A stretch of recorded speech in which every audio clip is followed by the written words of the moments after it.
OK, remember, you can send your questions via the Q&A website. Sometimes you get an answer. And last week, you could also upload and vote for potential questions in our project with online democracy group, OurSay. Over 800 people took part in this experiment, but as promised, we've chosen one of the top 5 questions you voted on. It's our next question. It comes from Peter Hinton in Parramatta, New South Wales.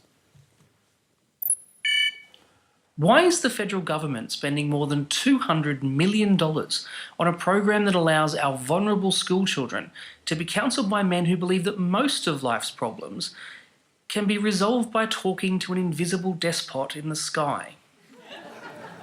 Now, I'll go to Felicity Hampel first. I mean, this is about the school chaplaincy program, which had another $222 million pumped into it in this last budget. So would you like to comment on the question? I'm a firm believer in freedom of religion and freedom of choice.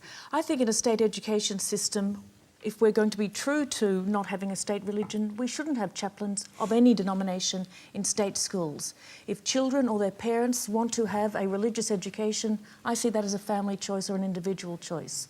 So that's my first and major point. My second point is that if you are going to have chaplains in schools, then they've got to be true to what their charter is, and it doesn't sound as if they have been. Eric, I'd much rather see the money from school chaplains, go to fixing up pay equity for women straight away, rather than doing it in a staggered basis. Clearly you have not been talking to a lot of school principals. First of all, in relation to Peter, it is not only men, it is men and women who do the school chaplaincy. And I know a number of principals who basically took your view, Felicity, and did not have a school chaplain.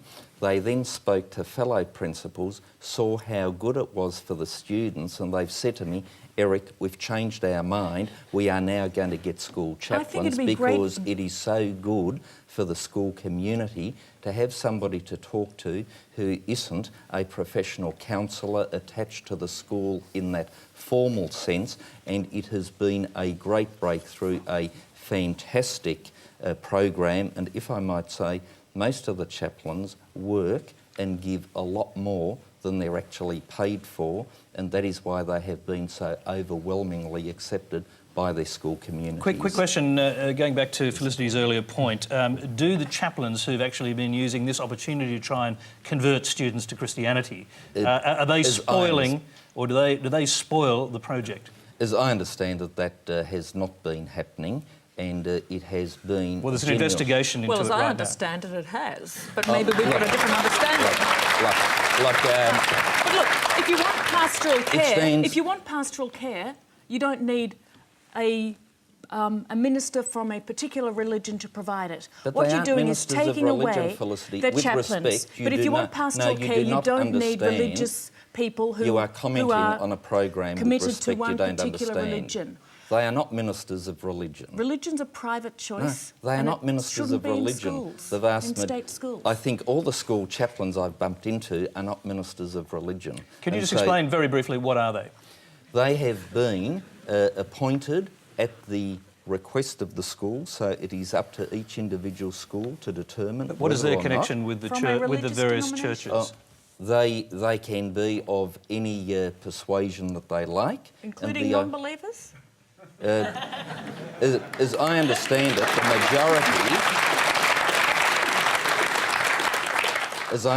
the vast majority are attached to churches, but they are into pastoral care, and if I might say, with respect, Felicity, that is, in general terms, what churches do very well. And but to suggest that they are only men, that they are ministers of religion, is to completely misrepresent what they do. They are all Christians? I don't know about that. I assume not, but I don't know. I'm just interested. I don't know. Yeah, Anna Rose. I don't know. Young people today certainly are considering a lot of ethical and moral questions. But I think consistently students, high school students in particular, are really underestimated. People can make up their own mind about what they believe in or don't believe in. And if they want religious instruction, they know where to find it. They can go to a church. This money should be better spent on trained teachers. This is not about religious instruction. It is once again well, a it sounds like some people have been making it about religious instruction. No, some people are misrepresenting the program. I'm going to go to the Minister. It is the government's policy. Perhaps you could give your opinion on whether this is actually working well and why you pumped another $200 million into it. When I first heard about the issue, I think my reaction was very similar to Felicity's. I think that ever since the 1870s in colonial Australia, we've had a secular education system. Then I encountered the role of these, and the chaplains had initially been an idea from the previous government. Then I went out into the bushfire areas and I saw a number of schools who were rebuilding. Students had been killed, teachers, family in their communities had been killed. And I had my theoretical view of the chaplains, which I have to say was more articulately put by Felicity than me, but, you know, my gut was in the same position as Felicity's brain. But what I would... I'm just not as articulate as Her Honour. I will look at the rerun of that and go, what? But when I saw them in the... Just to get back before I sabotage, when I saw in the bushfires the work of the chaplains, this wasn't, in my opinion, the traditional image of some new church knocking on your door, proletising or missionary work and seeking full immersion baptism, you know, of the students.